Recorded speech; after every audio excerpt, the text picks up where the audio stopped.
am here, Lagos, Nigeria, depending on where you are listening. Thank you for those who have joined this live recording. This recording will be going out to all the ministries across, hopefully maybe West Africa, maybe beyond. And today is going to be like a follow-up study. This is a follow-up session from what we started up May 1st, just 25 days ago. We got together to have a very encouraging West Africa Bible Talk Leaders meeting and a training, actually workshop. And the items that came up there under redefining this is the topic of understanding personality types. So because of the importance of these concepts, we have decided to make a separate recording rather than calling everybody together. We are making a separate recording that hopefully will be able to go out and will help you to understand the concept of discipling, because that is where we are going. We want to make sure that discipling is not a word that scares people. Discipling is actually a welcome word in our family of churches. Today we'll be looking at the 16 personality types, and I would like to kind of phrase that under know yourself, that Greek word, that Greek statement, know thyself. And this is understanding personality types. And if you are a student of psychology or you've done some behavioral science, you will know that there are several modules into understanding, the way we behave. But let me go back quickly, to the proposal that we made so that we don't forget. These are the proposal that in that one word, we call discipling. Within that one word, actually be doing 6 different things. And of course, we use the gear shift as an example. A car gear shift, you have gear 1, at least for this one. No, right now they have to gear 6. You have gear 1, 2, 3, 4. We have the P, which is park. We have the neutral, and of course we have the reverse. So when you are discipling someone, you have to find out which gear am I supposed to engage, and those gears include counseling. When we get together with one another, what we call discipling, and I want to encourage us that when we get together, let it be a time. Let's begin to redefine that word discipling. Discipling is not just that 1 hour session you have with someone and at one corner, whatever. It is what we do. We are disciples.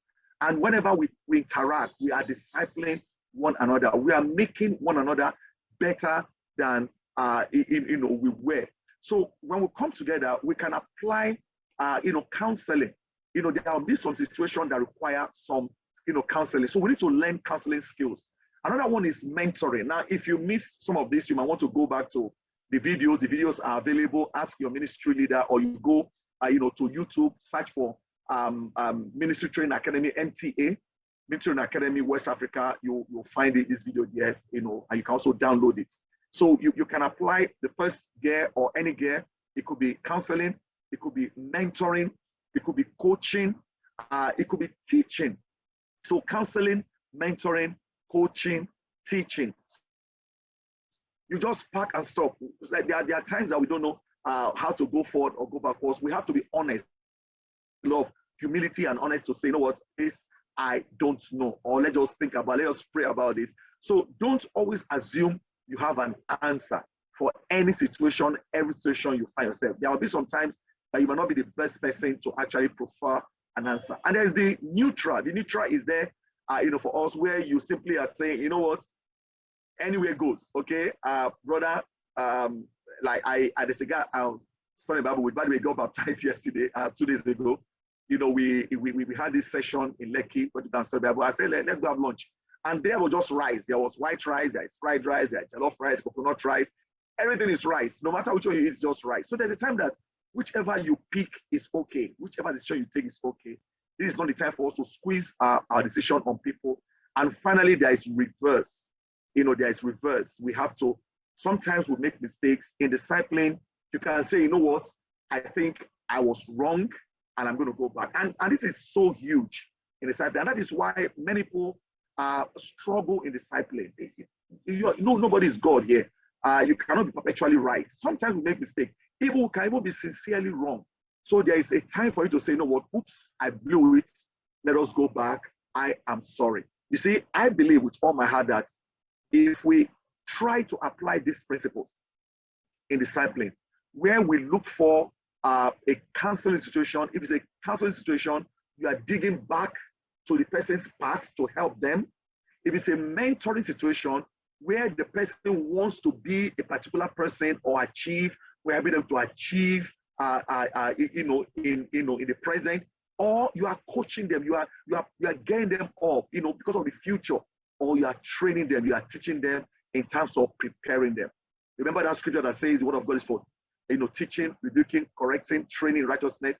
When you do all these things, the man of God will be thoroughly equipped for every good work. So I just felt I needed just to lay that foundation, before we go through. So as we disciple, there's something very important, because we are not machine. I mean, sometimes I'm on my system here working from morning till night. We're not machine. We don't have to rest. I mean, machines don't rest. Sometimes they overheat. So my laptop has a cooling fan, just in case it's overheating. But we are human beings. How do we interact? You see, discipline has to be very organic. Before you can assume you know people, you can fix people, you have to first know them. You have to first know yourselves, your capabilities, your strengths, your challenges. Let's do a bit of this psalm. In Psalm 139, Psalm 139, verse 1 to 16, will be like a devotional that will help us to jump into this. Because by the time you understand who a human being is not an animal or a machine. There was a time that our church resembled more of a military barrack than a family. Yes, there's some time we go there to go and war, but we're not warring like the world. The Bible said that the weapons of our warfare are not worldly, they're not carnal. But look at what the Bible says there. It said, the Bible said our weapons are such that we demolish argument. We take every thought captive. Now we think that is what we do to ourselves. No. I would say that every thought that sets itself against God, that is a thought we take captive. So our weapon is against people who are not disciples, not in a worldly way. We take their thoughts captive and present them to God. So in Psalm 139, this will help us to begin to appreciate who we are as human beings. In verse 1, it says, "Oh Lord, you have searched me." And I love that song. This is one of my real favorite songs in the Song of the Kingdom. My Lord, you see me, you know me. He said, you have searched me and you know me. Think about it. God knows you. God is the one who searches us. God knows us. God knows the weak disciple. He knows the strong disciple. In the Bible said that God knows when I sit. I've been sitting here all day since morning. I've been sitting on this chair working. God knows when I sit and He knows when I rise. The Bible said that God perceives my thoughts from afar. Think about who God is. So even as we try to help one another, let's begin to understand what God sees. God perceives our thoughts. He said, "You discern my going out and my lying down. You are familiar with all my ways." So if God is familiar with all our ways, and that is why He can deal with us, the way a shepherd would deal with his flock. That means that we too, we should be familiar with our ways. Be familiar with your own way first. Be familiar with the ways of people that God has put you, to care for. He said, before a word is on my tongue, you know it completely, oh Lord. Think about it. Can you accurately predict the mood of people? When people are quiet, do you know why they are quiet? Companies today spend millions, hundreds of millions to train their staff on emotional intelligence. Emotional intelligence is knowing yourself, knowing the people around you, and knowing how to navigate. That's basically what emotional intelligence is. My mom has a saying. My mom will say, you don't know the difference between a wink and a blink. My mom has all this very, very smart, wise. When my mom takes us down to people's homes, and they will say, "Hey, fine boy, do you want biscuit?" My mom will just one look. We know what that look means. That's emotional intelligence. So we can read. You can read when people are tired. You can read when they are discouraged. You can read when they are frustrated. So if you can do that, then you can know the right gear to apply in discipline. In verse 5, it says, "You hem me behind and before. You have laid your hand on me." When you hem somebody from behind, you protect them. He said, if I go up to the heavens, you are there. If I make my bed in the depths, you are there. If I rise on the wings of the dawn, if I settle on the far side of the sea, even there, your hand will guide me. Your right hand will hold me fast. You see, I would really love to have a God like this. I know that God is like this. And I'm sure that every one of us here would like a friend like this who knows us. He said, where can I go from your spirit? Where can I flee from your presence? If I go up to the heavens, you are there. If I make my bed in the depths, you are there. If I rise on the wings of wings of the dawn, if I settle on the far side of the sea, even there, your hand will guide me. Your right hand will hold me fast. You see, this is the confidence we should have for one another as we attempt to disciple one another. Because the first thing is to know yourself. What are your capabilities? What's your capacity? What are your strengths? Your strength, what's your weakness? What is the strength of the person you are trying to help? If I say, if I say surely, the darkness will hide me, and the light, becomes right, become right around me. Even the darkness will not be dark to you. The night will shine like day. For darkness, the Bible says, is like light to you. Because God knows us. No matter where we hide, God will see us. In verse 13, it says, for you created my innermost being. You knit me together in my mother's womb. I praise you because I am fearfully and wonderfully made. I usually joke about this. In my ministry, I would say, God made the brothers fearfully and he made the sisters wonderfully. I'm fearfully and wonderfully. And I'm going to be showing you a bit of what this means. When you look at the structure of the human being, you will marvel. In fact, a lot of scientists who claim to be agnostics or atheists, who really go into molecular biology, into cell biology, into genetics, they are blown away. A lot of them are coming around right now, and they are saying there is a God, something behind it. They say, I'm fearfully and wonderfully made. Your works are wonderful. I know that fully well. We sing that song. Your works are wonderful. I know that fully well. My frame was not hidden from you when I was made in the secret place. When I was woven together in the depths of the earth, your eyes saw my unformed body. Can you imagine? I'm going to show you an unformed body of a baby today, of a human being. He said, your eyes saw my unformed body. All the days ordained for me were written in your book before one of them came to be. Can you imagine? Every single day. People are getting older and older. Yesterday I turned 29. Not physical age, but as a Christian. Can you imagine? Even before I was met, God knew me. Even before my parents were born, God understood who I'll be. God knew 5th day of May 2021, I'll be doing this, right? What I'm doing. So when you have that kind of concept, then all you can say, like David, Lord, what is man that you care so much about us? So I want to use this devotional piece to arouse our curiosity. Think about that brother in your ministry. Think about that sister in your ministry. Think about yourself, how God has made us. So when we have that kind of concept, then it's going to be near impossible for us to deliberately hurt a human being that God has made. So with that devotional piece, I want to now jump into what we're going to be talking about today. Now, I'm going to be using the 16 personality tests, but just for information, there are dozens of tests out there on the internet, books you can buy. There are dozens, and I'm just going to share two of my favorites. This one is called True Colors. In fact, we are adopting this for our campus retreat, national campus retreat for this year. We are getting everybody to go take the test. True Colors, you can get it on that website, my-personality-test.com /true. You can get it there. And by the way, the slides for this class will be made available to all of you. First, to those who are listening to me, my live audience, then to the rest, like the Jews and of course the Gentiles, but everybody will have it. So in the True Colors, you have the blue, you have the gold, you have the orange and the green. So take some of these tests. It just helps to find out who you are. And these tests are wonderful. The second one is one that has a lot of very strong words, if you will. Maybe some people think archaic word. This is actually the very first one that I was introduced to. This one tests the level of your extrovertness, neurotic state.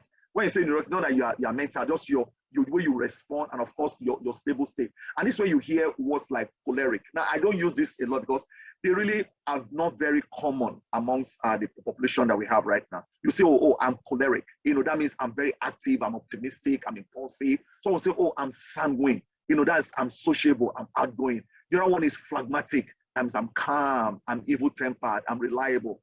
Or melancholy, moody, anxious, rigid, sober. And brothers and sisters, the personality you have was given to you by God. Now, there are other things that actually, mold us, shape us, like our environment, our value system, our birth rank. Those people who are firstborns are usually very, quote, responsible, because you have to be showing example to your brother, show example. So they grow up very, very responsible, and they're like mother hen and maybe male cocks or so, if there's any such word like that.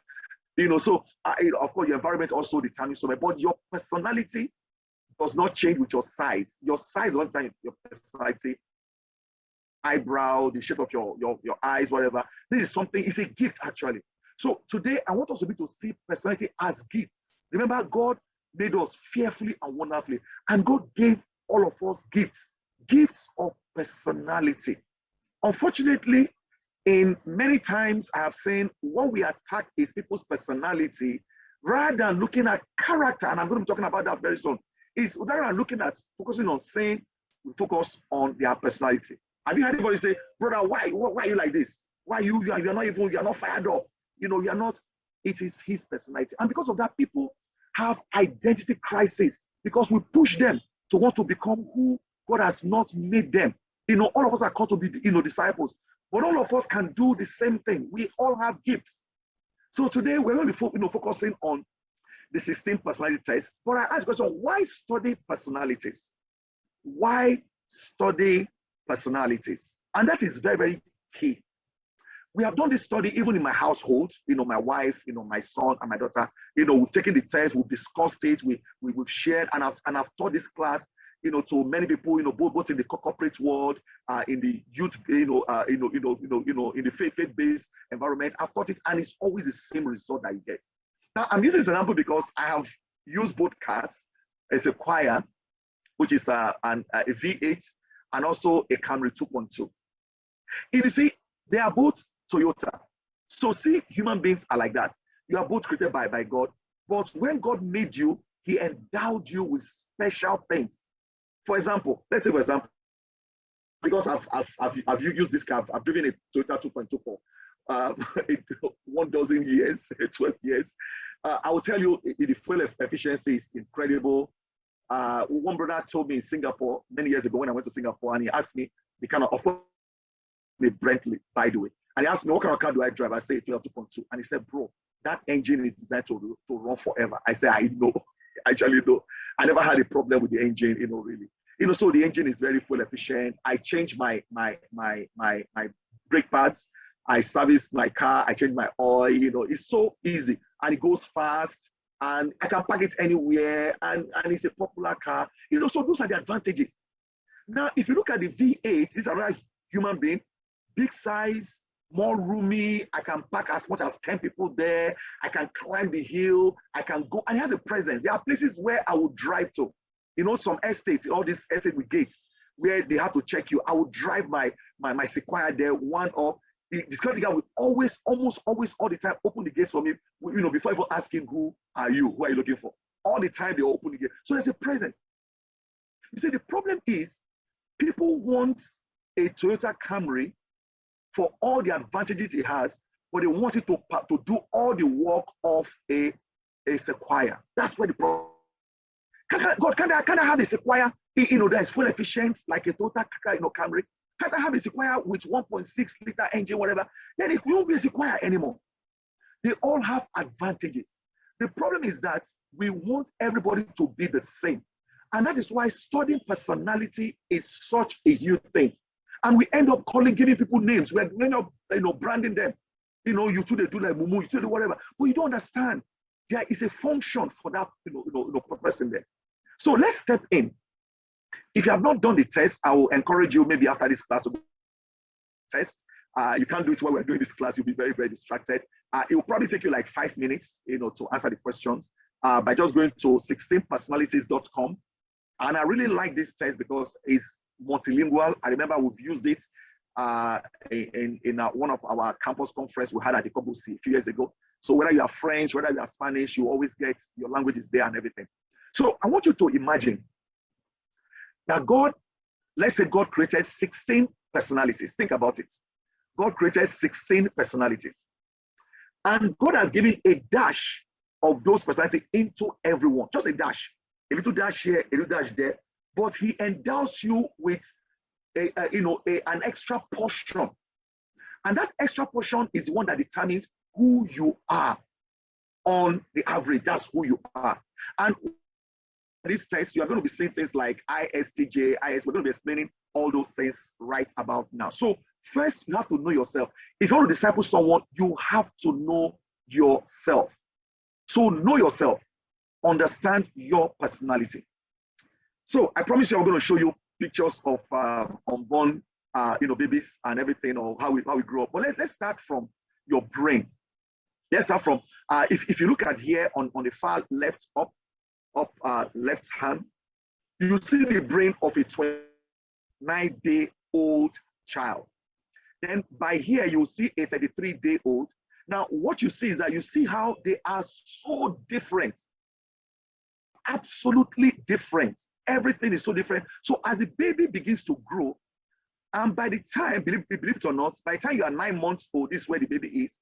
By the time you are an adolescent, your brain is completely formed. All the things that you need when you are 60 is already there. And that's why that is a very good time to begin to mold a child. If the child is formed at that age, it is very hard to actually change who that child is, especially in terms of character. Because character are things that we pick up. How we talk, what we eat, how we respond to everything. So they say, you cannot bend, a dry fish. So by this, I can see there's practically no difference between the brain of a young child, let's say a 10-year-old child, and a teenager and adult. Because at this time you are completely formed. Your brain is formed. It has lacerated. That's what it is. You see those lobes have already formed. Now let's go a little bit, further. Inside your brain, there's a frontal lobe. I did this stuff in biology, and it's incredible. You have the right hemisphere, the left hemisphere, the medulla oblongata that controls your involuntary action. Can you imagine that when you are thinking of something, you forgot it? People always do this, or you look at one corner, you're actually trying to grab something that you place there. Now, when you look the other way, people tell you are lying because you are trying to reach something that is not there. So the brain is so complex. There is enough electricity going on right now as I speak in every man's brain, or your brain, that is enough to light a 60-watt bulb. There's enough electricity. And when that electricity is disrupted, it's like when there is wind blowing in your neighborhood, like my neighborhood, and the wires are going haywire, that's how they go, and they touch one another and they will spark, the transformer will go off. So when electricity is not channeled properly, that's when people develop epilepsy. It's like electricity that have gone haywire in your brain. So the human brain, we are indeed wonderfully made. So that electricity is constantly going on. There's neural cells going on, firing those shots constantly in our brain. Everything I'm doing right now, when I touch something, my neurons take it to my brain, and my brain interprets what I've touched, whether it's hot, whether it's cold, whether it's soft, whether it's very rough, whether it's smooth, whatever. My brain is constantly working. So if you've ever done all this brain scan, before, you remember that they will ask you to close your eyes, because your eyes is what takes a lot of those information. You'll see that when your eyes are closed, your brain function is not as active. Now you are hearing, your brain is trying to decipher what's going on, your sound, your taste. But immediately your eyes open up, boom, everything goes haywire. And that's basically the structure of the brain. So you see, we're talking about discipline. So why talk about this stuff?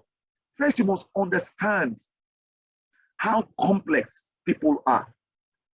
You see, many years ago, we were taught something very basic.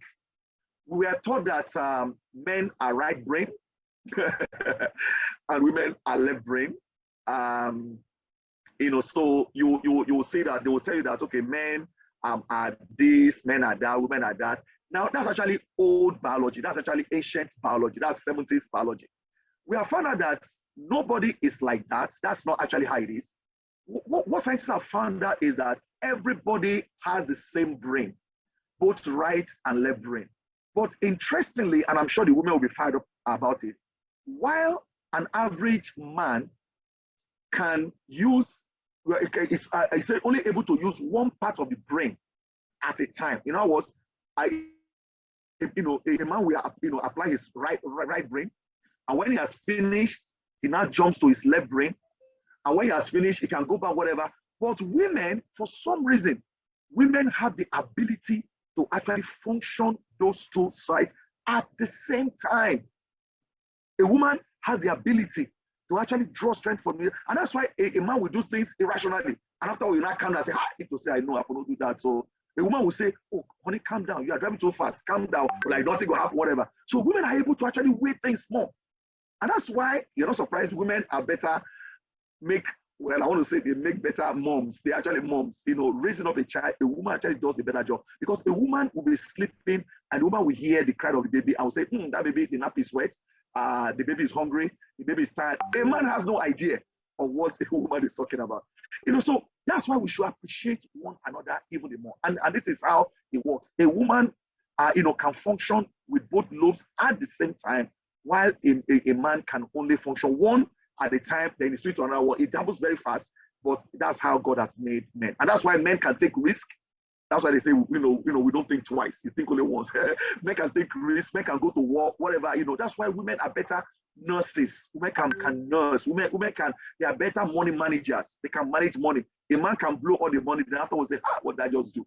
But a woman can have that balance. And that is why when you are appointing people to functions, you might have to consider this. And that's why all over the world right now, applicants are required to take the personality tests, if they are going to be hired. So what are they? And that asks, who are you? Now, here is a test. When you take that test, your result has to be one of these. Now, you can actually divide this square into 4. You'll see here, into 4, then 2. You see there is one block here. There's another block by the left, and so on and so forth. But it's easier when divided into 2. The upper one is the eyes. You see the ISJ, ISTP, IS. Those are the eyes. And that one is introversion. People that with the I means that you are introverted. Then the E means that you are extroverted. And that's how basically it is. So people are divided into 2 parts. People who are extroverted, and we have people who are introverted. It is not a curse. It is not, they are not mumu. That is how God did it. Have a balance in the world.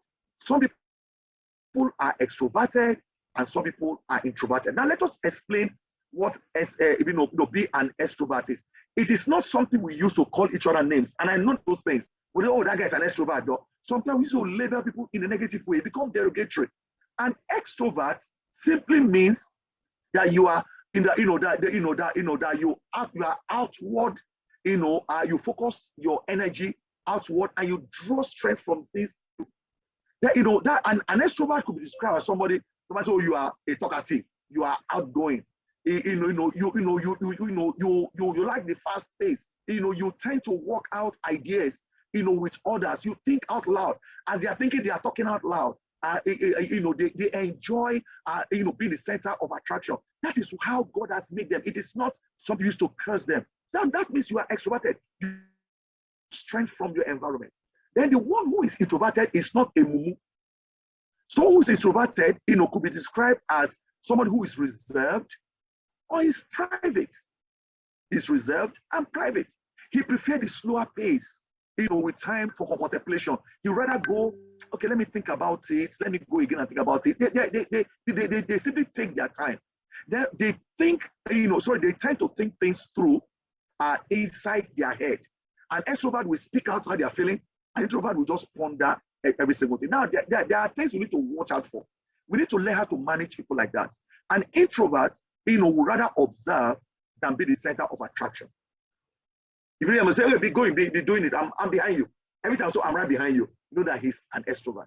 An introvert. An extrovert will just say, hey, let's go, giddy go, here we are. You see them. So people like that, if they serve in the army, an extrovert will be a combatant. An introvert will be a statistician, or he'll work in the medical line and every single thing. So when you take this test, there are 4 letters that will come out. There are 4 letters that will come out. Now, these are letters. If you have an E, that means you are an extrovert. If you have an I, that means you are an introvert. If you have an S, that means you are sensing. Think about it. You are sensing. That means that you prefer to take information. This is how you prefer to take information. You focus on the reality of how things are. You're like, how much do we have? 10 naira. Okay, you know what? If you have 10 naira, that means we cannot buy that 12 naira thing. Someone say, no, we can borrow. No, this is the reality right now, is it? So people, you see them, they are sensing. Sometimes you think that they are drawbacks, they draw you back. No, we need them to give us a balance. They pay attention to, to concrete facts and details. They are very detailed. You want someone like that to be your accountant, and you might not like him to be the accountant against you. We usually want them to be our accountant to make sure that, you take them to go and buy things, man. They'll make sure nobody will cheat you. So they prefer ideas that have practical applications. Don't just throw something from the air. They'll say, sorry, bro, I can't see what you're saying. They want to see, they want to touch, they want to taste. Don't call them unbelievers. Don't call them faithless people. That is how God has made them. So they like to describe things in specific literal ways. If you are like that, then you have the S, you are sensing. They will say things the way they are. Now, if you have an N in your calibration, that means you are intuitive. Now you will say intuitive, not an I. Well, the I is silent. We just pick the N. So you are intuitive. In other words, how do you process information? Somebody who has an N, who is intuitive, we imagine possibilities of how things could be. They call them daydreamers. They were like, they're always thinking, always, they were like, come on, man, calm down. Come down from your clouds. They notice the big picture, and here, they see how everything can connect. So people like this are very good in network, working. They can prospect. They can prospect into the future. People like this enjoy ideas and concepts for their own sake. They like the mystery behind it. They love it. Some people who are sensitive will say, you know what, let's just stick to the facts. We'll say, no, you are spoiling the show. Let's just enjoy, the possibilities of how things could be. So they like to describe things in figurative way. If you hear the way they talk, they are very figurative. How you doing? Just go. Don't worry. We'll soon reach there. They are not specific. Don't worry. You enjoy yourself. How's the party? Oh, don't bother, man. You go have. But the other guy will say, tell me what's the time I'm going to get there. Who is going to be there? What kind of food is going to be there? So that person is intuitive. Now, if you have a T in your forward code collection, that means you are a thinker. You are the thinking type. So this is how you prefer to make your decisions. One, make decision in an impersonal way. You use logical, reasoning. You're always thinking. Well, you are too calculative. No, that's who they are. These people, they value justice. Even as I'm thinking, you're going to figure out where you fall in. They value justice, fairness. Sometimes they can enjoy finding flaws in an argument. If you argue with them, they're not going to focus on the areas that you have a point. They'll look for the areas where you are flawed, and they like to win an argument, but they're always, thinking. Now, this book could be described as reasonable. They can be described as level-headed. Then they are the thinkers. You see, why are we looking at these things? A lot of times when we give people responsibility or whatever, we need to look at the personality that they have. Or else we can actually damage people by putting there, if you put a round peg in a square hole. What about the filling, the F, if you're the filling? You know, someone that has an F in their combination, they will base their decisions on personal value and how their action affects others. These people are the very, very friendly people. These people are the people that you tell them go and if they are pilots, for example, if they are pilots or they are the guy who closes the gates or the door of the air, they'll be like, hey, maybe one more person is coming. We'll wait for them. Oh. But the guy who is thinking or the tweeting will say, oh boy, he's late, he's late. So these people make very good HR. You know, they are the team players, if you call them that way. They want to find out, oh, are you okay? Have you eaten? They are the mother hen.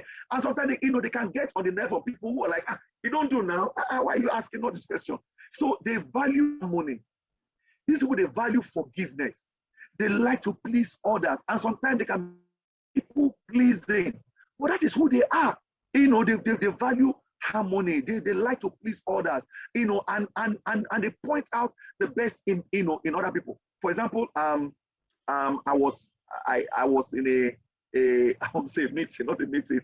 Some friend of ours, we were together on Sunday, and a disciple was sharing about another disciple. And this disciple, I don't want to use their gender or their names, you know, so that they will remain anonymous.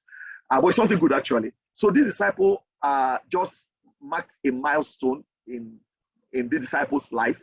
I know how we make videos and people will share and share. So the disciples went to this other disciple and say, you know what, out of everybody, you are the only person that didn't say anything negative about me. You know, I would say, you are nice, oh, you're talkative. Oh, this person is nice, oh, but that will do me, or if you cross it. He said, you are the only person that didn't say anything negative about me. And that's who this person is. He don't, this person will not just come out to just say something negative about it. That's the kind of person, because they are thinking, hey, how will this thing affect this person? Oh? So they are very considerate.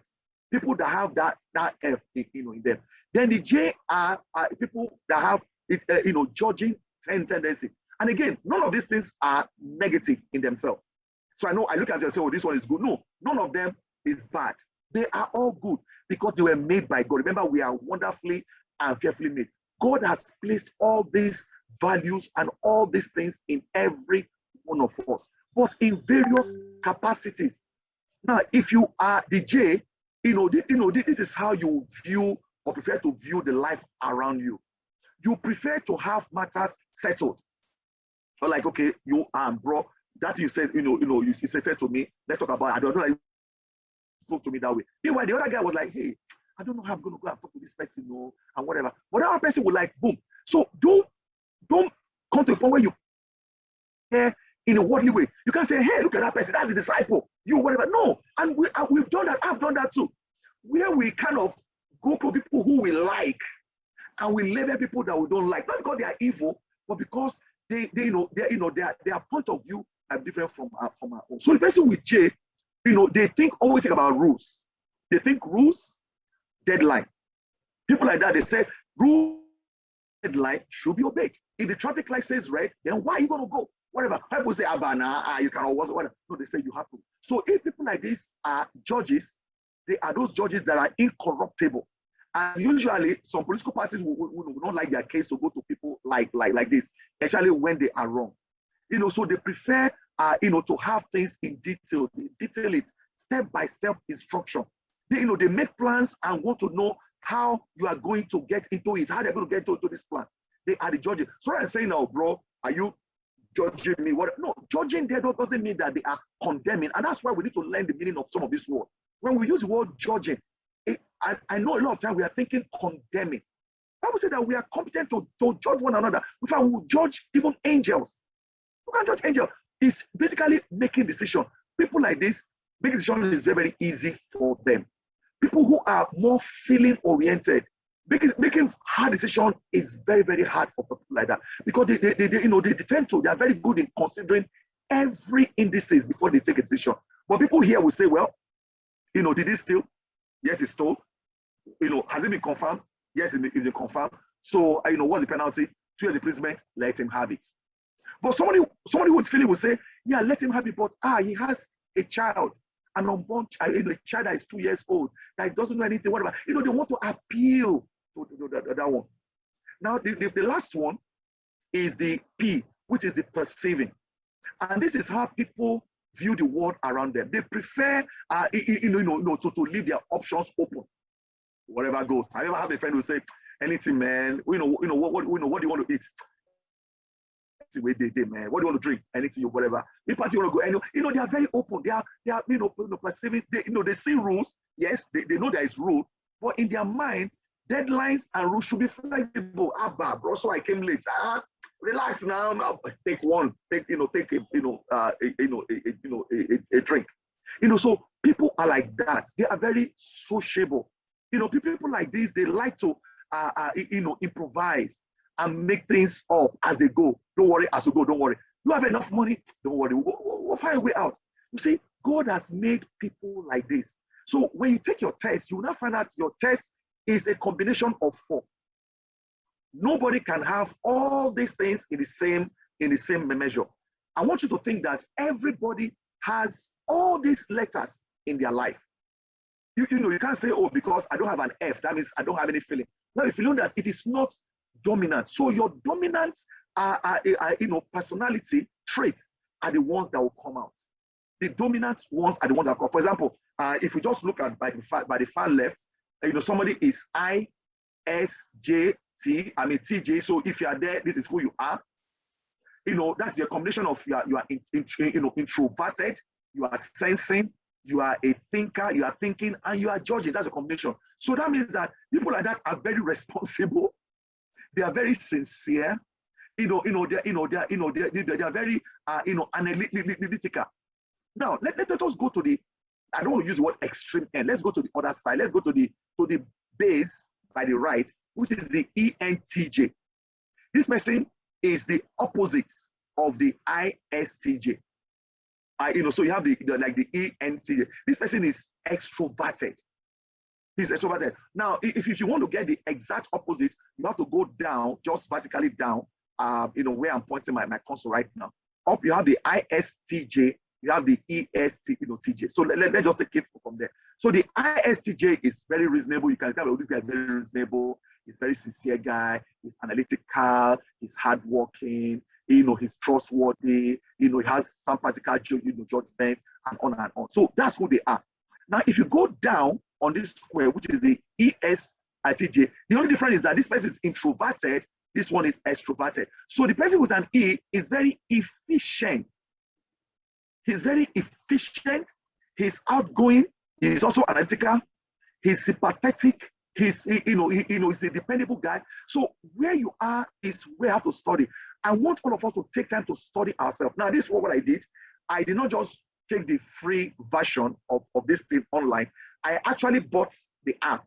It's very cheap, like 3,000 naira or so. You can pay to buy the app. The app will give you a very detailed, embarrassingly detailed about who you are. You really were like, this is me. Who told them?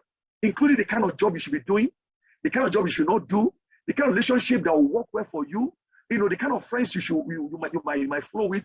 It is very detailed. So when you understand yourself, then you understand the people in your ministry, read them also. Then you can best know where to plug them.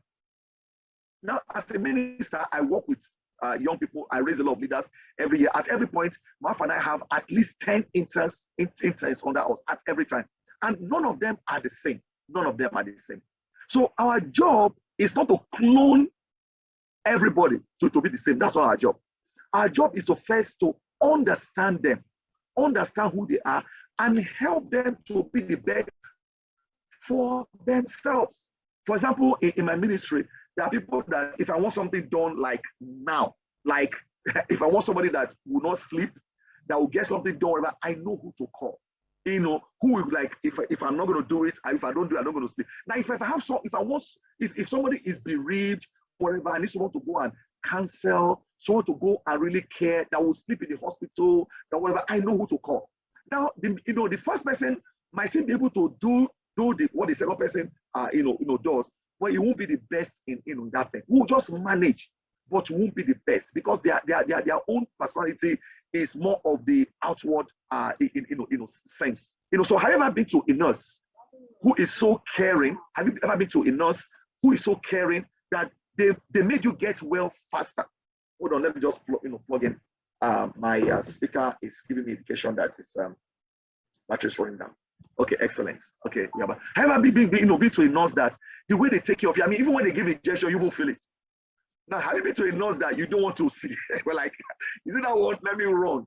You see, some people are more, their personality are more of nurses. Now, let's go into it. Now, this is also called the bridge, the Meyer bridge, type indicator. E, extroverted. S, sensing or observant. T, thinking or tough-minded. J, judging or scheduling. They want things to be done at the right time. I, introverted or they are reserved. N, remember the I is silent, so N is intuitive or they are introspective. That means they are always inside pondering things. The F is feelings or they are very friendly. Then the P is perceiving. These are people who will probe you.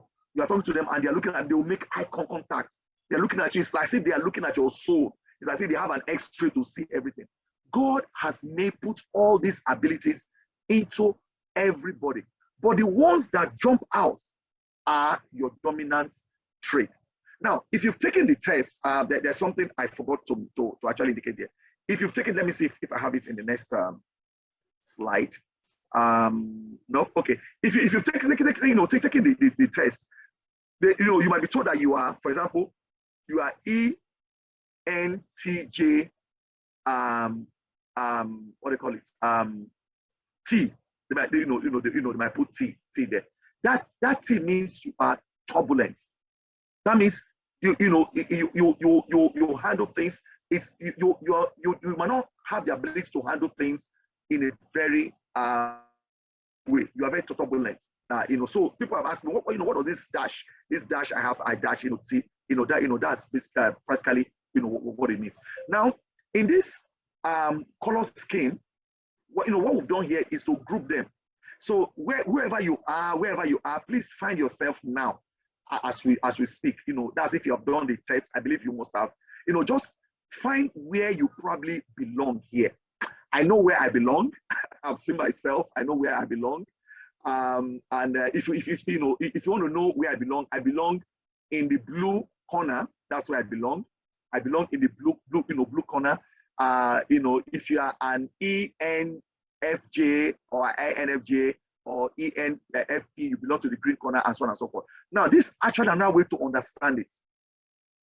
Now, if we cut them into 4, you find out that the ones that have the middle alphabets, that's NT, we discovered that the middle alphabet plays a huge role. People here in the blue are because they have similar middle alphabet. That is the NT. The people in the green are categorized because they have the same middle alphabet, which is the NF, on and so forth, the F and the SC. Now, what does this mean? Now, under this category, the people with NT, that means they are intuitive and they are the thinking people. Automatically, they are the visioning people. In other words, they are people like this always think possibilities. If you look at this video, they're always thinking possibilities, and they are also thinking logical. So their world, oscillate between possibilities and logical. Not very personal. Not very. There are people who are pulling people with ideas to an optimistic future. So people like me, for example, I'm always thinking about logic. Does it make sense? I'm always thinking about possibilities. I'm a risk taker. That is where I belong. So people here are masterminds. They are the field marshal or the commanders. They are the architects or they are the inventors. These are a lot of risk takers fall under this NT. So they are visioning. They are visioning. That means they combine possibilities and logic together.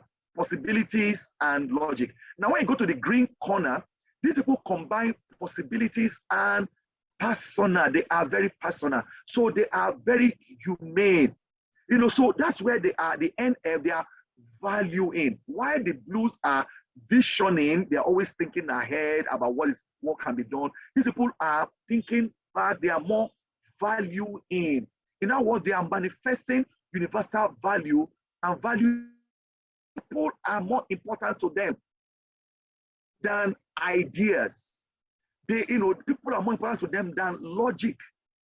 People are, because they are looking at possibilities and persona. Now, if you fall under the yellow corner, your your two middle alphabet with the S and the F, that means that you are combining both personal traits and also you are in the present. You don't think future, you are in the present. So people like this are very good in relating. They are very relational. So they own something is including and building trustworthiness. They are very relational. And people like that are the performers, the composers, the providers, and the protectors. This is where you find a lot of nurses, a lot of counselors, a lot of doctors are usually here. In the green corner, you find a lot of teachers, a lot of counselors, a lot of champions, and a lot of healers are there. In the red corner, people here combine logic and they are in the present.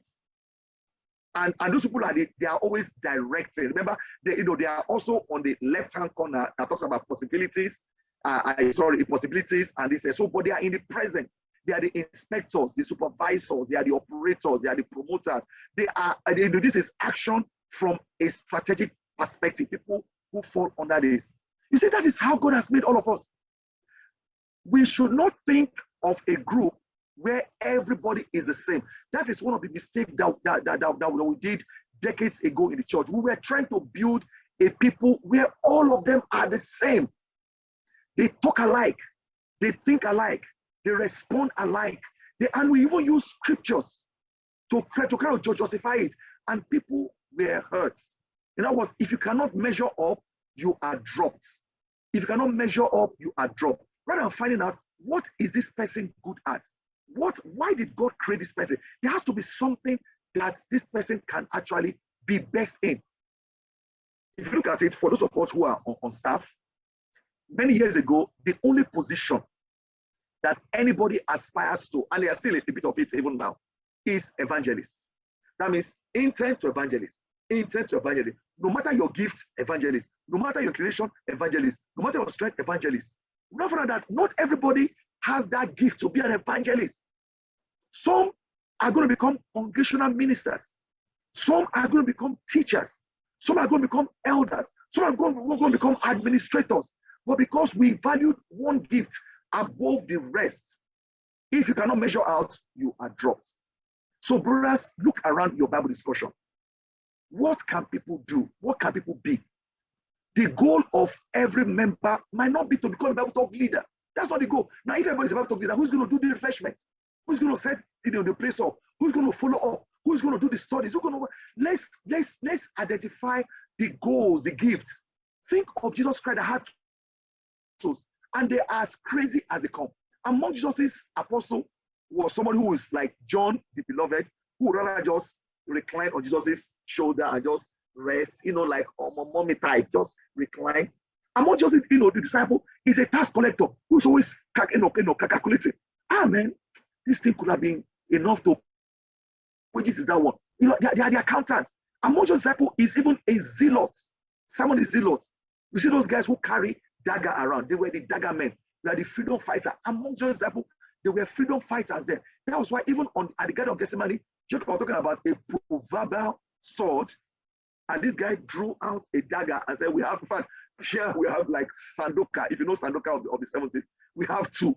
But like, come on, put that thing away. That's what I'm talking about. Among your disciples are the ones who we talk first, then think after. People like Peter, who are very spontaneous. Amongst them are the sons of thunder, who are like, let us call fire down to consume people, whatever. But yet Jesus Christ did not ask them to be the same character. He managed them well. And that is what our job is as leaders. It is not to beat down on your people or to place one particular role above another, but to find out how can they be the best in it. Now, so what I'm going to share right now, I'm going to share some tests that some people I counsel are taking. I mean, most of them are not even disciples. They are young professionals that I was invited to come and counsel sometimes. So let's look at this thing again. If you are extroverted, People could describe you as a talkative. Now, don't use that word on people. It is very derogatory. Some people say, you swallow radio, talkative. Sometimes you can say you are very outgoing. You like, to be in the fast pace. Don't beat people down who like to be in the fast-paced environment. People like this are restless. They tend to work out ideas with others. They think out loud. They enjoy being the center of attraction. Don't call them names that, you two, they do. You are proud. I mean, and that's, again, let me just say this. That is one word that I think we have overused in our church. The word pride. Listen, brothers and sisters, we are all prideful. We are all prideful. But we've used that word to emotionally blackmail ourselves, and we need to reconsider it. Now, think about it. Somebody says, "Oh, you didn't greet me in the morning, bro. You are prideful. You didn't greet me. You lack respect." Yes, I agree. That guy is prideful because he didn't greet you. But why can't you be humble enough to say, "Hey, I'm sure you didn't see me. Hey, how are you doing? Whatever." You say, why can't you reach out also? Because you two are proud. So pride is not a word. It's not a question that people on top use against people. It is something we need to watch out for one another. So when somebody is introverted, he is naturally reserved. He is a private person. I say, come on, bro, why are you doing like this, man? Come on. No matter how they try, that's just who they are. They are just private. They prefer a slower pace with time for contemplation. They tend to think things through inside their head, not out, inside their head, and they will rather observe than be the center of attraction. So where can you fit someone like this? Start to consider. Where can you fit someone like this? So in as much as we want people to learn new skills, we'll talk about that one very soon. We also need to acknowledge what God has placed in them. The S again is sensing. People like this, they focus on the reality of how things are, like now. They pay attention to concrete facts and details. Are you like that? They prefer ideas that have practical application. Don't just tell me, they were like, if people like this go to a board meeting or an AGC, people like this will want to ask questions. You didn't show me this or whatever. The other guy will like, come on, bro, don't you have, and don't tell them that they are faithless or they are not trusting. Don't use those words. But we need people like that in our society. They like to describe things in specific way. Don't just come and give them overview. No, they explain things to them. The end are people who are intuitive. They imagine possibilities of how things are. They are very optimistic. They notice the big picture. They see everything. I connect it. Man, I know how the teens ministry, campus ministry, whatever. They see the big picture. They like to describe things in figurative, poetic way. You see, one thing about these people is that sometimes if they are disappointed, they can lose steam easily. So you know also that this is who they are. Now, the T, again, I'm repeating all these things so that you guys can remember them. The T are people who are thinking, and you need them in your ministry also. They make decisions in an impersonal way. They use logical, the reasoning.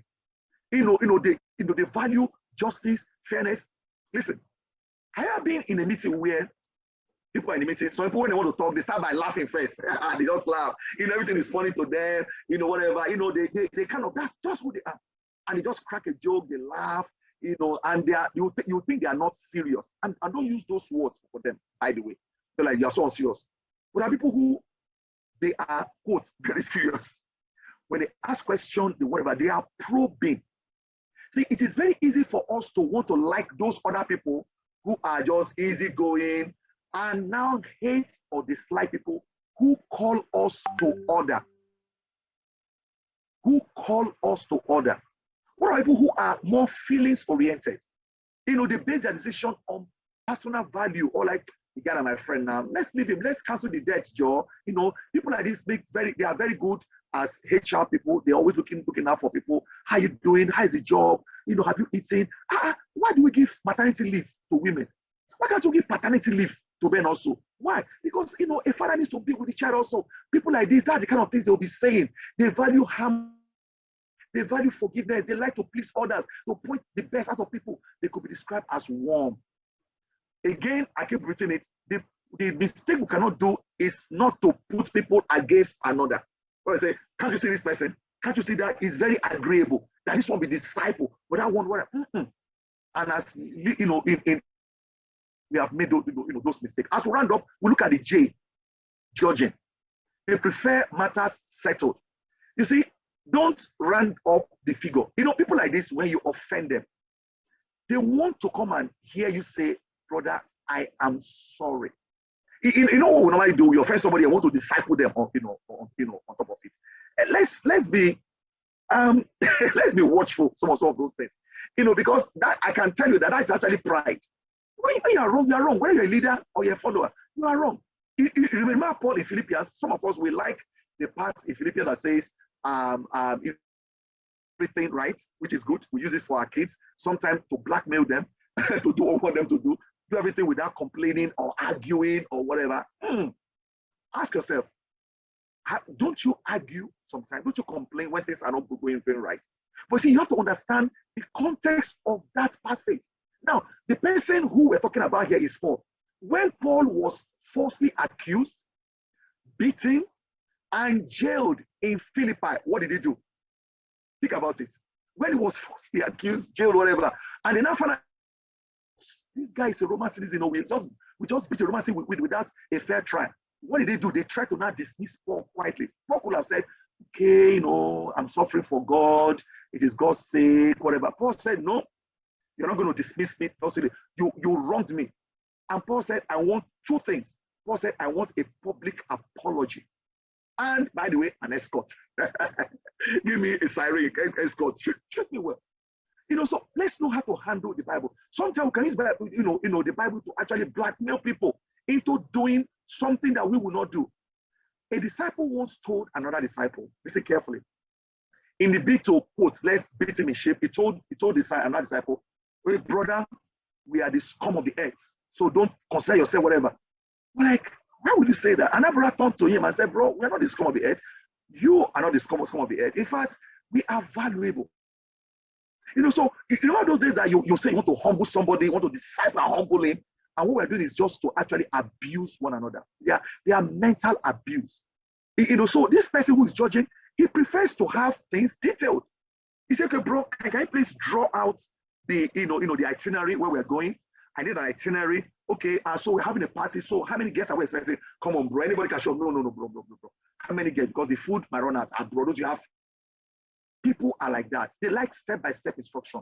They make plans and they want to know what they are getting into. Don't just put them in the place, what am I getting into? So if you are a man and one of your spouse is like this, it is actually a strength. None of these things we've talked about right now is a weakness. We're not talking about weakness yet. None of them. They are all strength. For the perceiving, the P, they prefer to leave things open. Sometimes if you want to cheat somebody, you want people like this. And that is the mental 419 we do to one another. We like people, it's like somebody who wants his child to remain a child because they are so cute. But they have to grow up. We don't like them when they grow up because they begin to give you, right? But that's part of growing up. So that means that you have to switch your gear. You can't be every time, you hurt a child or give him goody, give him sweets, whatever. And when the child has become a teenager and I say, Dad, you need to apologize to me, like, how did he born you, whatever. Humble up, guys. So a lot of time we want people to fit into a mold where we can manipulate them, where we can use them, where we can oppress them, where we can suppress them, and they will not say a word. The only person who did that for a purpose was Jesus Christ. He was led, like a sheep to the slaughter. There was a reason. So if somebody is maltreating you, you can sort of, okay. If you're in a place and the place is hot, we're like, wow, can somebody, just open the window? Don't go and say, sister, you're not even grateful. You're not grateful that you are. No, don't use those words. We have used those things. And that's why people have thought discipling is evil. Discipling is wrong. Right now, we are redefining it by first knowing some of these and less of these things. People like this would like to improvise as they go, to make this come as they go. They are very spontaneous. They enjoy surprises and new situation, whatever. People are like that. People are like that. See, someone like this, take for example, on their birthday, even when they know that you are planning a surprise package for them, they will pretend that whatever. But somebody who is judging will come and say, I hope you're not preparing body for me. I hope you're not doing whatever.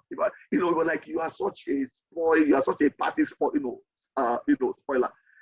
People are like that. So know the kind of things that they like. My wife, likes surprises. She likes all this, whatever. Me, I'm not there yet. Let me just say that. I'm not there yet. So if you look at this circle, this can give you an idea of where you belong.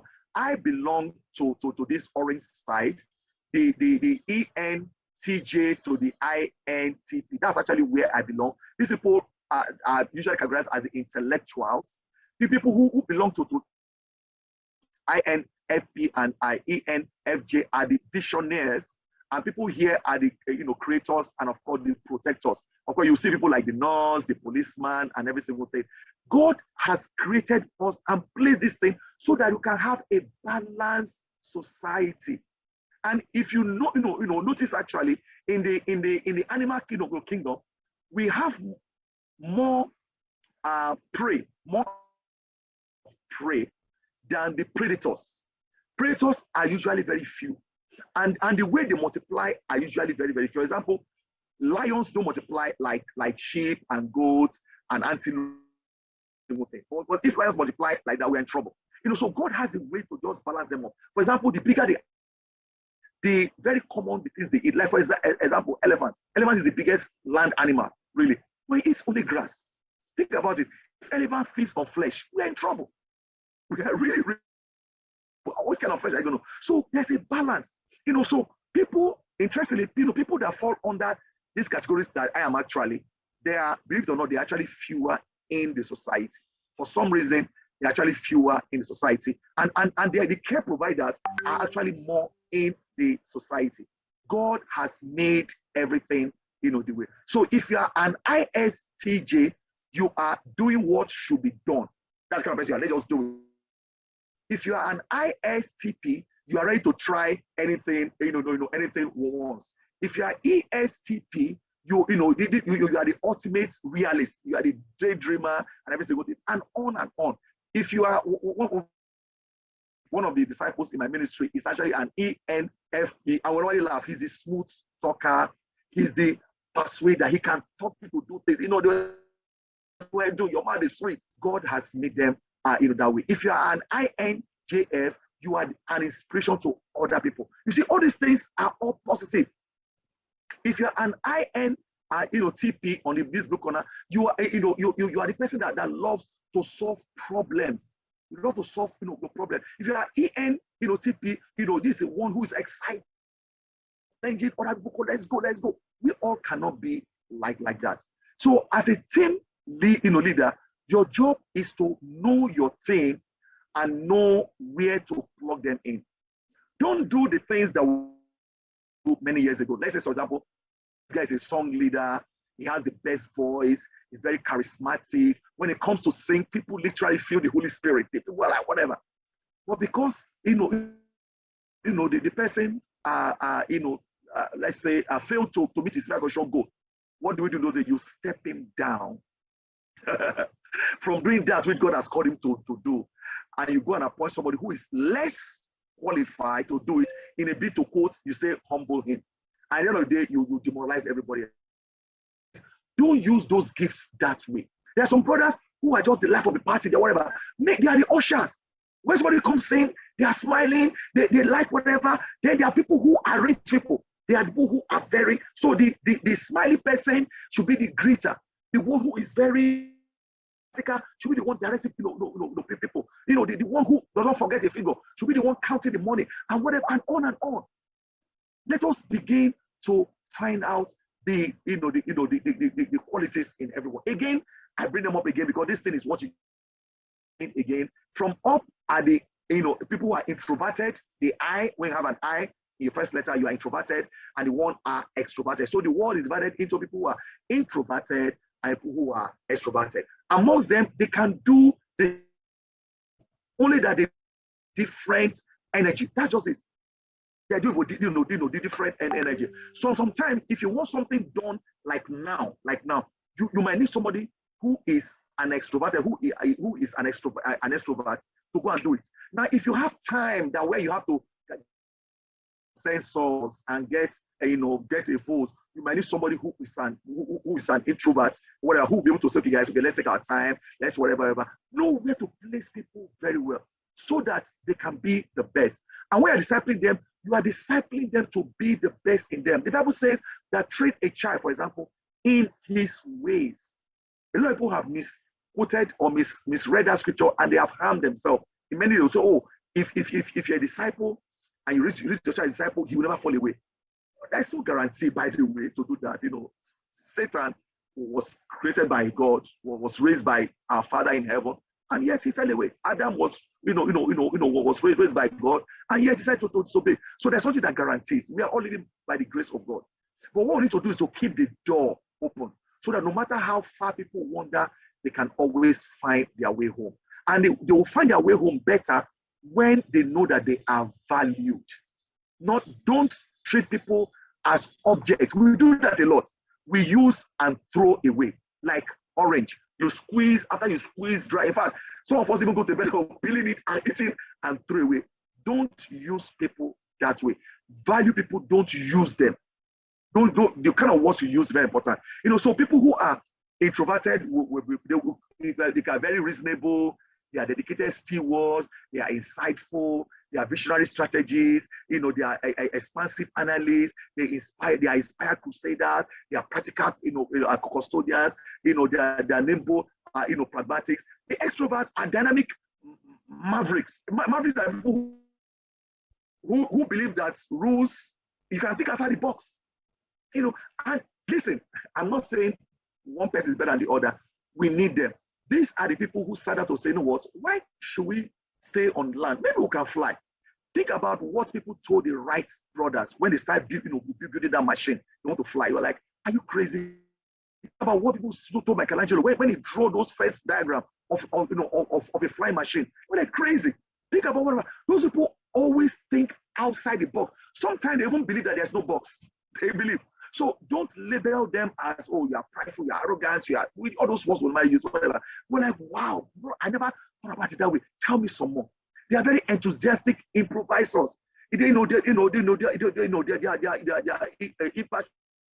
catalysts. They are innovative explorers. They are strategic directors. They are engaging mobilizers. They are committed builders. They are efficient drivers. All these are positive words. And I think we need to learn more positive words in our church. Sometimes there are just too many negative words. Too many negative words. They just use positive words to describe people. But you can't do that unless you know them. So, for example, one of the young men is a graduate, counseling. He took this test and he fell under the Sentinel. He's a defender. Now he's an ISFJ minus A or minus T. Now, if you are a full-blown T, that means you are turbulent. If you have an A, that means you are assertive. That means you are able to control your passion more. The person who is very turbulent. And so here you have the consul, the executive, the logistician, and on and on. So I'm going to go very fast here. Then the other guy who's also on my team, they are not disciples, by the way. They are not disciples, and they are awesome guys, that I'm helping to be the best in their field and also hopefully become disciples. So this one is an advocate, and his own is INJF. They are quiet, mystical, yet very inspiring, and they are tireless idealists. They're always thinking, quiet. Don't label them as, you are evil, you are conceited. Listen, those words in Revelation chapter this or Galatians are sin. You shouldn't bring them unless people are actually, sinning. And let me share. I think there's another one again. Okay, another one again is the commander. This is an EN, TJ, and this person is actually the T, a turbulent one. This person is bold, imaginative, strong-willed. These are the leader type, the forefront leader type. They are always finding a way or making one. People like this, I'll put them in the front. Okay, if I'm going to war, I'll put people like this in the front. That will use their head to catch bullets, and I'll put the other ones at the back. They'll be bringing the water. They'll be passing the bullets and everything. So know how to position people very well. And there are people who are explorers also. So again, this is how God, in His infinite mercy, God is very smart. This is how God has arranged a population. Each time we take this, even in our church, you'll be shocked that it will fall in here. Interestingly, The most that we have in our society are people here. People who are ISFJ are 13.8%, make up 10.8% in our population. ISFJ, they are introverted, they are sensing, they are feeling oriented, and they are judging. There's a reason that God has made these people so many in our population. Then the second one is like their opposite. This one is introverted, is the extroverted part of those people. They are extroverted, they are sensing, they are feeling, and they are judging. They are 12.3% of population of human race. Now, interestingly also, now I'm not, we don't use those words because it's interesting. Interestingly also, you have the list here is INFJ, 1.5% of population. Why? You might want to ask why. If they're intuitive, they are their feelings and judging whatever, we have them fewer. And you also have the ENTJ, 1.8%. God has created a balance, and your role as a leader is to find a balance. Think about a leader, or think about a ship that has 3 captains. We're going to be in trouble. Is that not why we have more generals than the foot soldiers? Unless, of course, you are you are in Nigeria, where there are so many generals. Well, of course, the generals cannot be more. So think about a group where you have people who are experienced, who are whatever.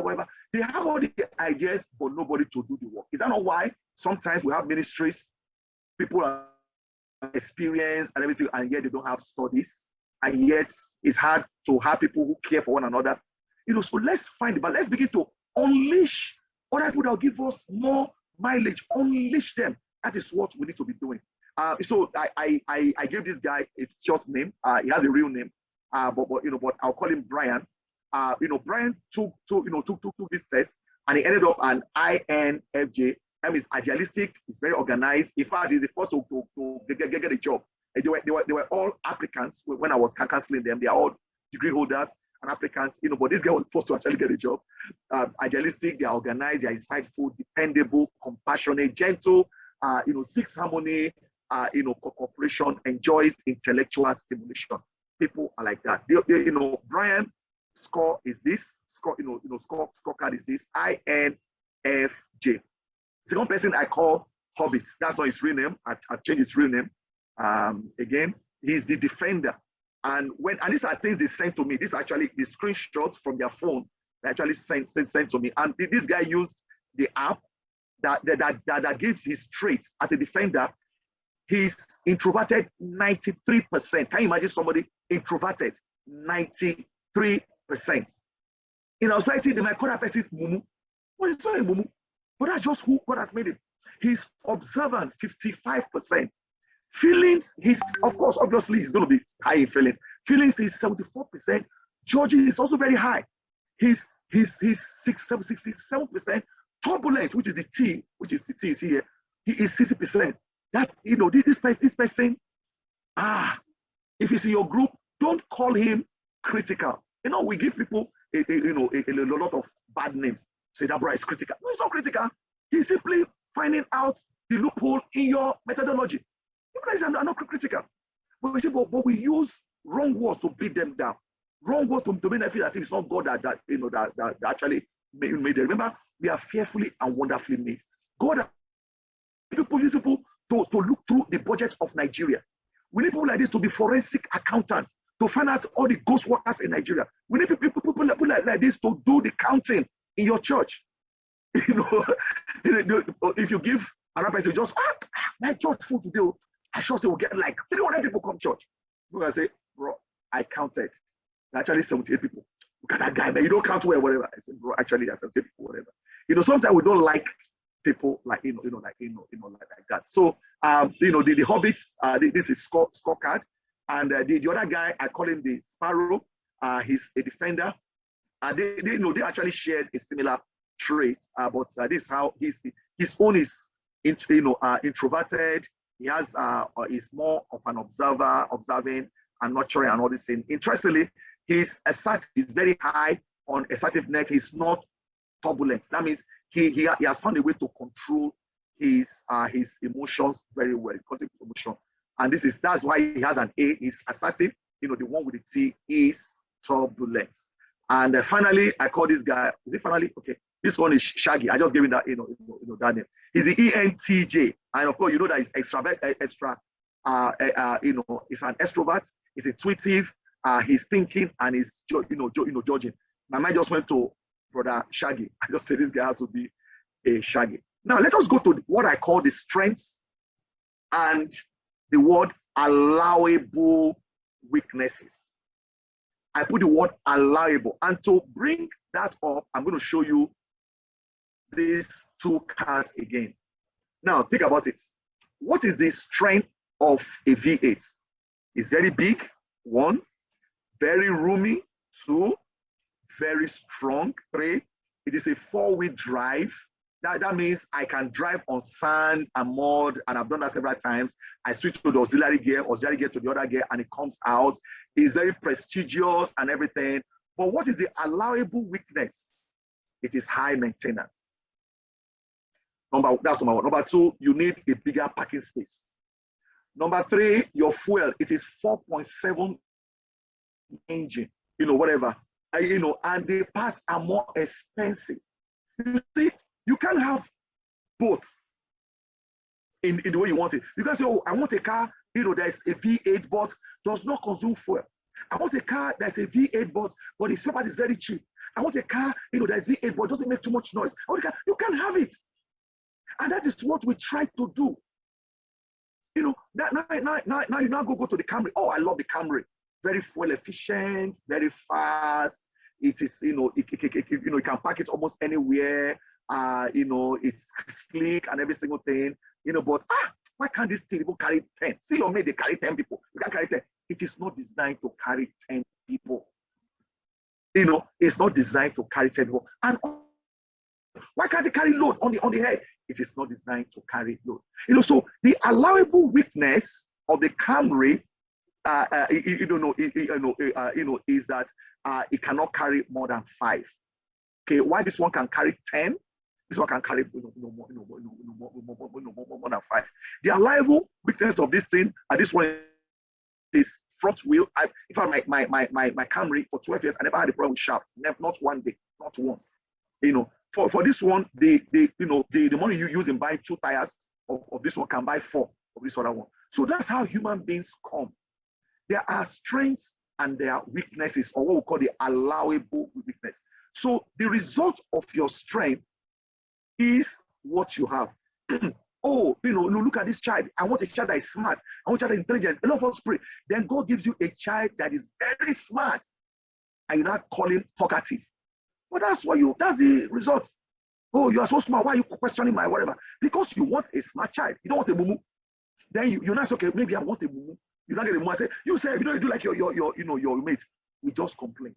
Now, so let's look at this thing called nature and nurture. Somebody asked me, so bro, are you saying that I cannot aspire? Yes, you can. But first, you must understand by nature who you are. By nature. God has given you some things, whatever. So look at that Romans. My favorite scripture is Romans chapter 12.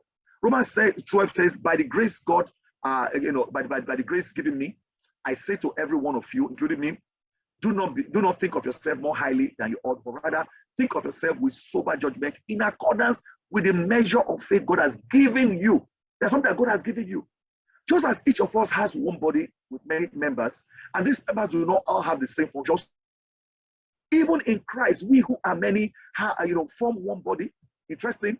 And each member belongs to all the others. You see, we are not the same. We are many, but we try to be one. We have different gifts. Not one gift, different gifts. Find out the gifts that you have. And this gift is according to the grace given us. For example, and this is how I normally read it, I motion with my hand. If a man's gift is prophesying, let him prophesy. If a man's gifts, let him use it to proportion to his faith. If he's serving, let him serve. If he's teaching, let him teach. If he's encouraging, come on, man, let him encourage. If he's contributing to the needs of the poor, for God's sake, let him give generously. Don't hold him back.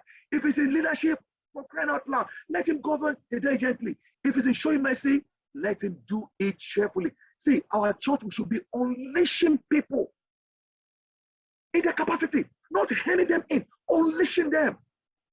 We should unleashing them.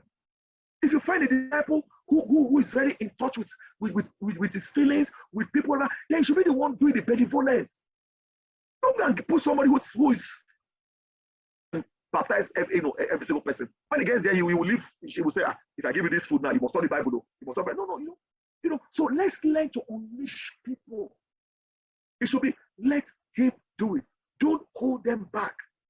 It's not time for you to now start saying, oh bro, okay, you need me your spec commission, go whatever. Let them serve God with their gift first. Let them serve God. When people are happy, listen, they will do more. They will give more. Now, that is under nature. By nature, there are things that we have. Now, by nature, there are, I am not very good with speech. Let me just share with you guys. I grew up with a speech impediment. I still have it, and I think I'm going to have it till I die. I'm not your outward person. Interestingly, people don't believe me, when I say so. I'm actually an introvert.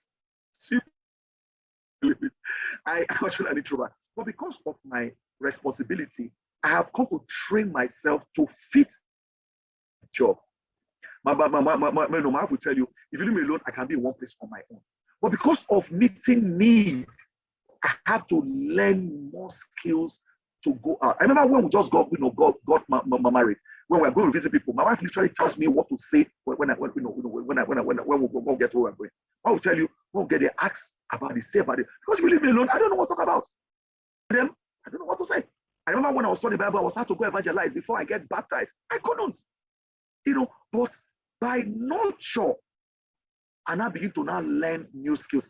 I'll still have my challenges, but I can learn new skills. The Bible says that if the axe is dull, more strength is in there. But but someone that has expertise, you'll be able to cut down, the tree. So this is where nurture comes in. 2 Timothy chapter 2, verse 20. He said, in a large house, in a church, in a Bible discussion, in a region, in a zone, even in a, on a staff, on a church staff or on a company staff, there are articles not only of gold.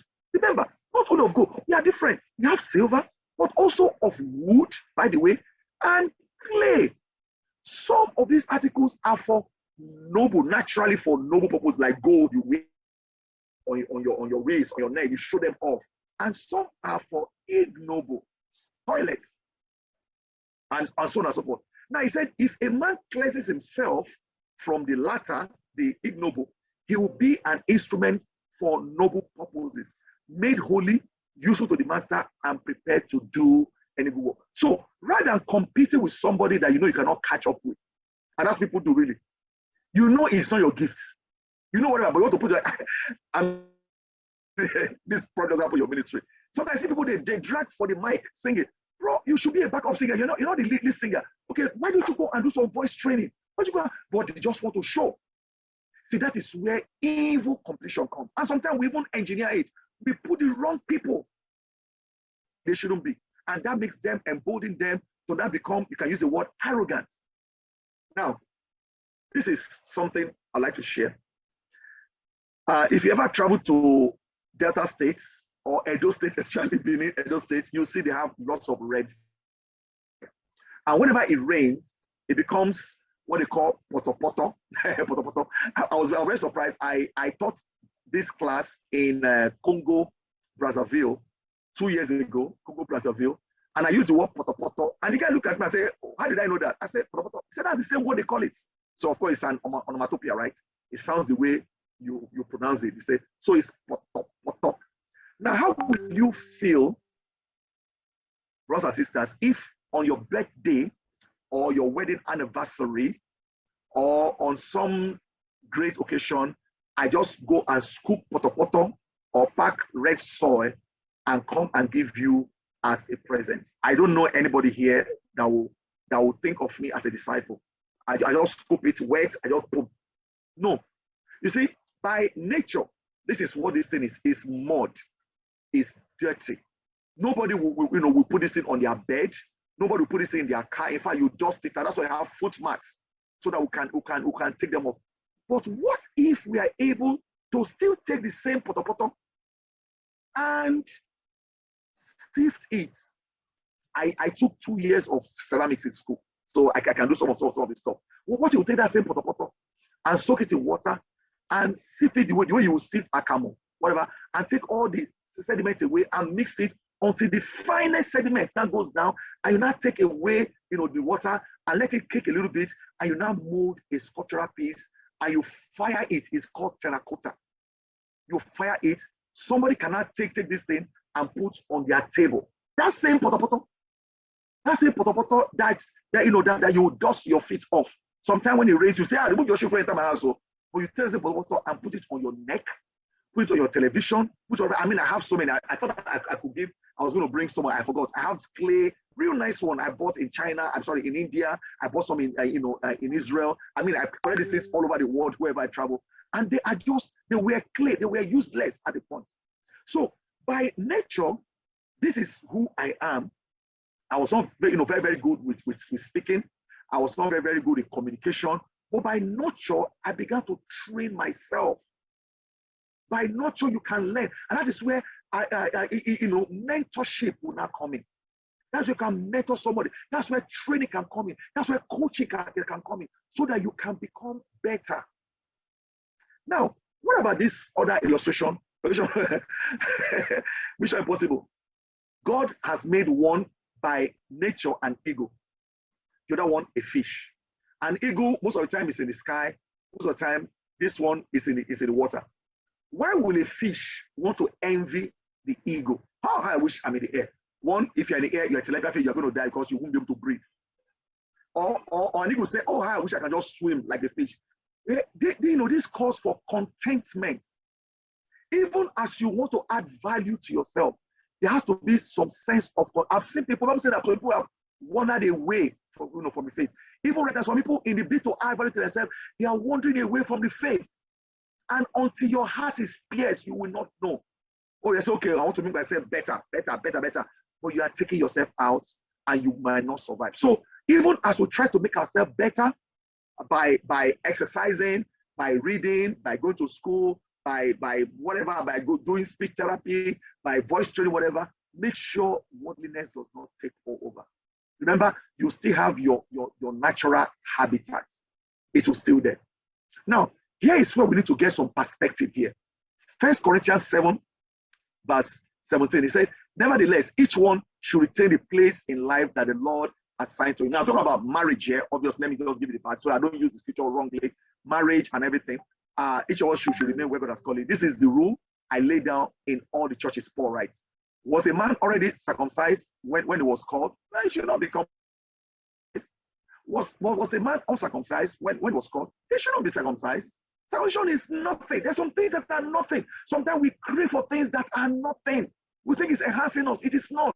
Salvation is nothing. And salvation is nothing. What is the most important thing? Keeping God's command is what counts. So even as we try to nurture ourselves, don't nurture out of the will that God has put you. Each one should retain, should remain in the situation which he was when God called him. Were you a slave when you were called? Of course. In those days, slavery in those days is not the slavery of those days. It's not the transatlantic slavery. What happened between America and Africa here is pure wickedness. That is not slavery. Slavery in the ancient world is actually another means to get out of poverty. When you now offer yourself as a slave, you eat well, you live well, whatever.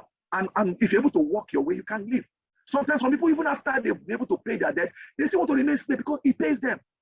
He said, don't let it trouble you. Although some of you will struggle, if you can gain your freedom, then do so. But all this fasting, all this whatever, sometimes it's not helping us as a church. For he who was a slave when he was called by the Lord is a lost free man. Similarly, he who was a free man when he was called is Christ's slave.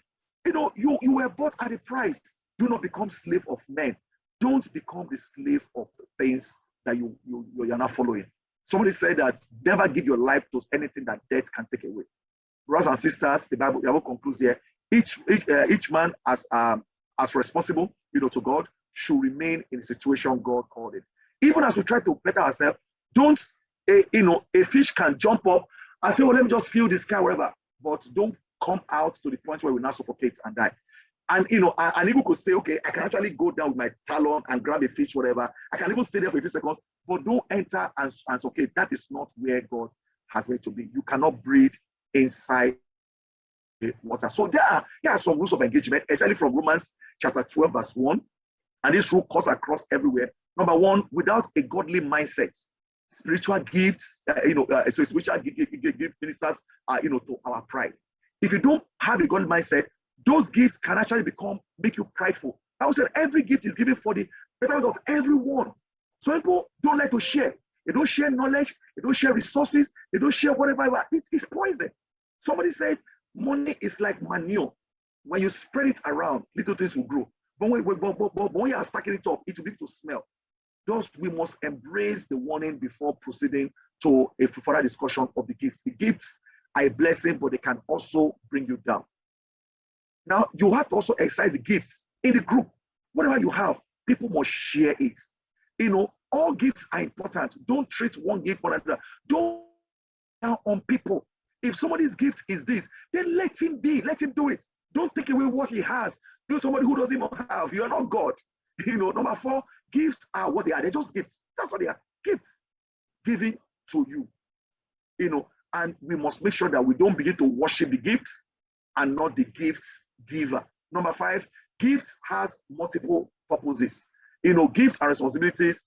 People with gifts are role models for people without same gift. So don't make your ambition to have somebody else's gifts. No, that is to inspire you. Thus providing us with an example to help us better carry out our responsibilities. So learn how people are using their gift and get inspired. Get inspired. Gifts must be encouraged. I can never stop emphasizing that one. Let him administer it. Let him be the one doing it. The gifts God has given, which I imply several important points. One, leaders must help people discover their gifts, them to use their gifts. Number 2, once a person has a good idea of what their gifts are and what they are not, they will need training, how to handle it. They need direction. They will now need opportunity to now give those gifts out. Number 3, as you develop and use your gifts, we need to show much appreciation for all who serve in any capacity and commend them often. Commend them often. There's some people that we need to thank more, especially those who serve behind the scene and they can go unnoticed. People who prepare the communion, people who are in the children's ministry, because people come in to come and clean the chairs, people who arrange the hall, people who stay behind. Sometimes the evangelist might just be the person who climbed the stage, the singers, the announcers, the evangelists, the whatever. Let's thank everybody. In conclusion, and we are actually doing well with time. It's also last for just 2 hours. We are doing very well with time. We're going to have a good time for Q&A. Conclusion, these are some things that I've come up with. We say it's a repetition also. 1, study to know yourself, all of us. If you've not taken this test, go and take it. Number 2, be happy with the personality God has blessed you. Be happy. Nurture yourself. Be happy with yourself. Don't try to be somebody else. Number 3, you can enhance your productivity by learning new skills. Sometimes people don't want to grow in their capacity, but they want to be handed over responsibility. Only in Nigeria, that will happen. Only in Nigeria, where you have, God help me. Only in Nigeria, where you have a vice president who is a professor at law, and a president who could even pass secondary school. You know what I mean? In Nigeria, you have a vice president who can actually address a crowd, a president who doesn't show up. Because we are doing quota system. Let's stop that in our church. I'm not saying we're doing that. Don't just take this and give people. Make sure you are fair in what you're doing. Number 4, study people around you. Get to know people. Get to know their strengths. Get to know their allowable weaknesses. Number 5, learn skills in navigating different personality types. Some people are stuck with only one personality. Like they say, people like people who like them. People are like people who are also like them. So your friends are all those, oh yes, master, oh yes, sir, oh bro, you're awesome. Oh, bro. People don't like people who say, bro, stop. That thing you said yesterday, was that true? Bro, are you challenging me? So we are insecure. Basically, that's what we are. Number 6 is position people in their area of strength. Position them so they can be the best. Number 7, be a better manager of personalities. Don't pray that God gives you people with only one personality. Manage people with different personalities. Jesus Christ did. Paul did. Look at people like Timothy, always falling sick. Look at people like Secundus, Epaphras, Eutychus, Silas. Those guys, Paul managed them. They were honor all the same. Never pitch people against each other. Some people are good at telling one person one thing, and person one thing, they put them together and now come and play. I'm now the peace, maker there. Don't pitch people against.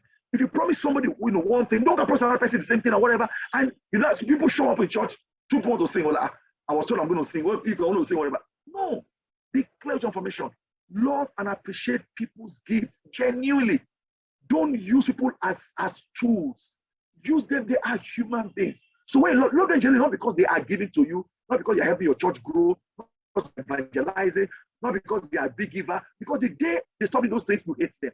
Number 10, surround your leadership with a healthy mix of people.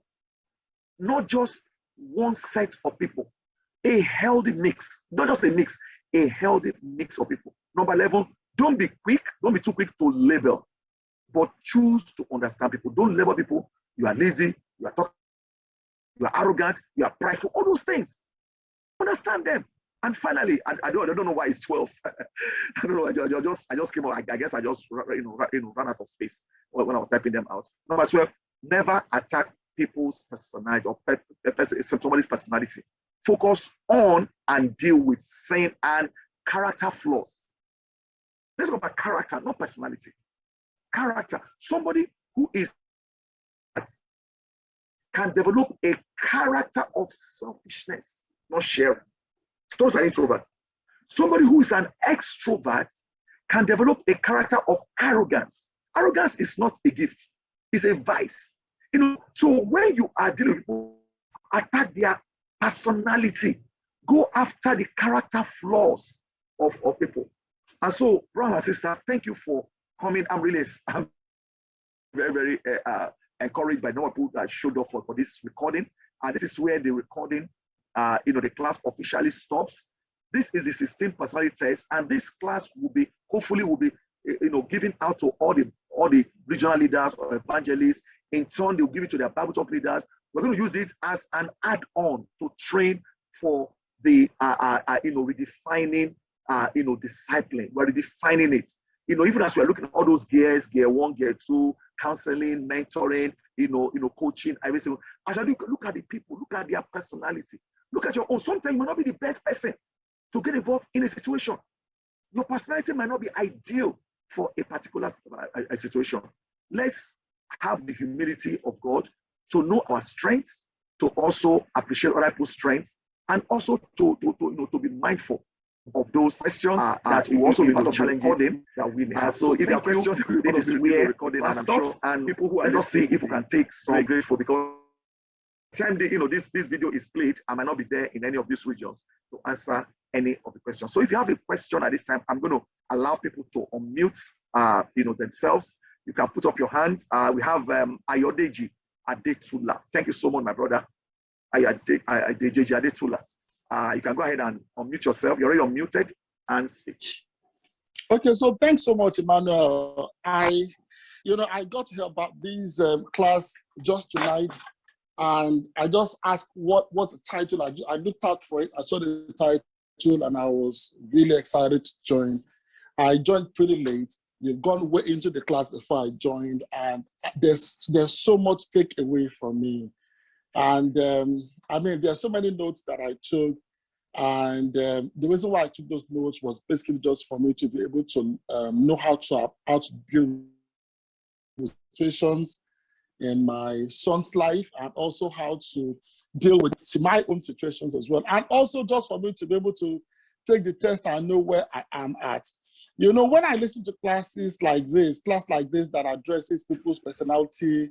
For example, when I hear things like, this person is a melancholy, this person is whatever it is that is called, all of those traits and everything, I really struggle sometimes. I struggle sometimes. The reason is because, and this class, is pretty close to that, even though for me, I understand very well why we really need to understand our traits. We need to know the kind of people that we are, the people that are around us, those that are our staff, how to make the best use of the people resources that we've got. But I mean, I want to ask questions concerning one or two things that you said in terms of, okay, for example, when you say when someone is, trying to point out, or someone is trying to, assess your work, for example, I'm looking for the word that I want to use right now. And then you say, don't say the person is being critical. For example, you want to say to someone, or maybe someone is arguing, someone is basically arguing. Maybe the person is just trying to bring out the substance in that thing, and the person is probing. And then you perceive the person as being critical, the person has been argumentative, and then you say things like, don't use those kind of words. Because for me, I listen to this kind of class, and there's so much authority behind it. And I know also that we're in a society where some things are acceptable and some things are not acceptable. And the last set of things that you said seem to really want to be able to address some of the things that I want to ask in terms of question. But the issue of, what is acceptable? For example, let me give you an instance. I'm my staff in the office, I have maybe just a few of them. And this particular person, seems to always want to, just for the purpose of bringing out, just arguing, just for the purpose of arguing, because I know that because this person is usually not forthcoming with solution. This person just bringing out the pitfall, oh, you didn't do this thing well, you didn't do that thing well, and then he's not coming with solution. For me, I think we live in a society where there's got to be an acceptable norm. I will say to that person that you're being critical. You're being critical. I will say you're being argumentative because I can't see solution. You're not forthcoming with solution.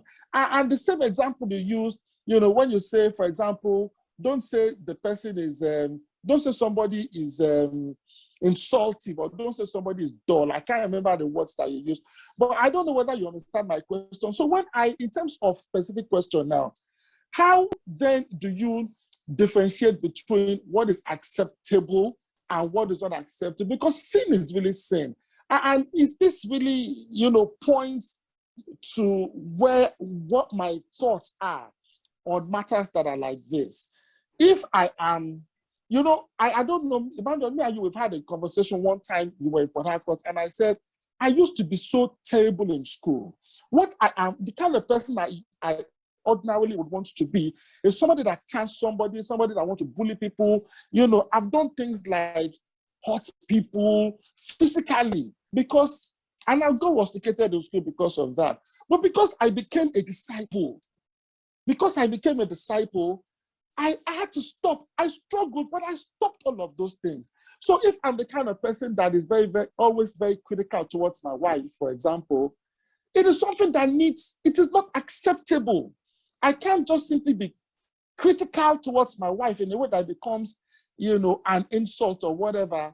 There's got to be some things that are acceptable. So that's basically where, I don't know whether this is coming out from a question or comment, but that's what I want to say. Thank you very much. I think you are correct. There are some things that are, like I said, there is sin.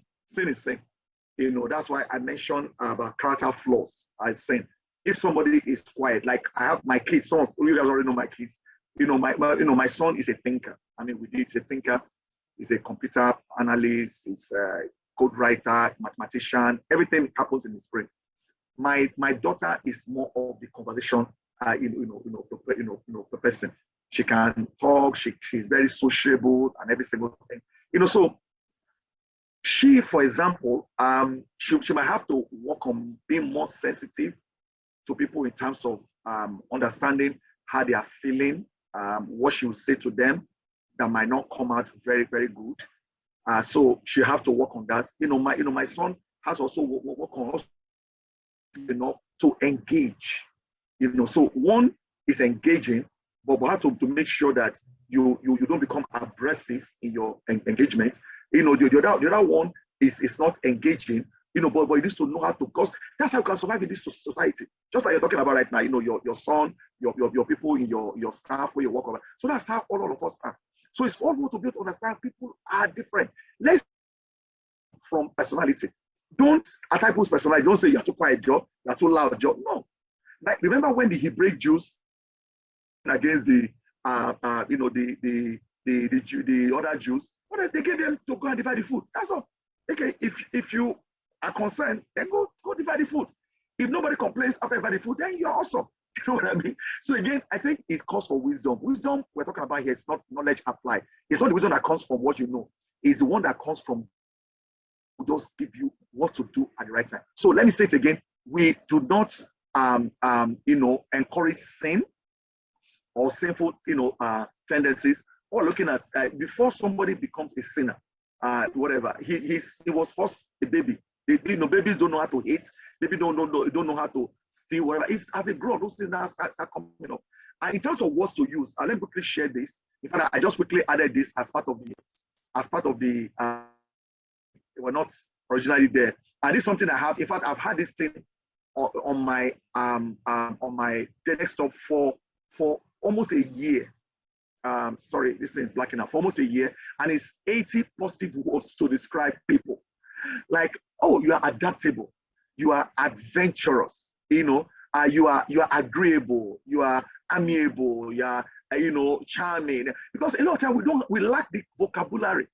So it's the one that comes to our mind quickly that will just speak. You the crazy, you the mind, the go cigar. But all about quickly, you are giving, you are generous, you are faithful, you are kind, you are likable, you are lively, you are loving, you are loyal, you are patient, you are persistent, you are playful. So I think again, one of the things I help him is that I want to increase the vocabulary, because I didn't grow up with many of this vocabulary.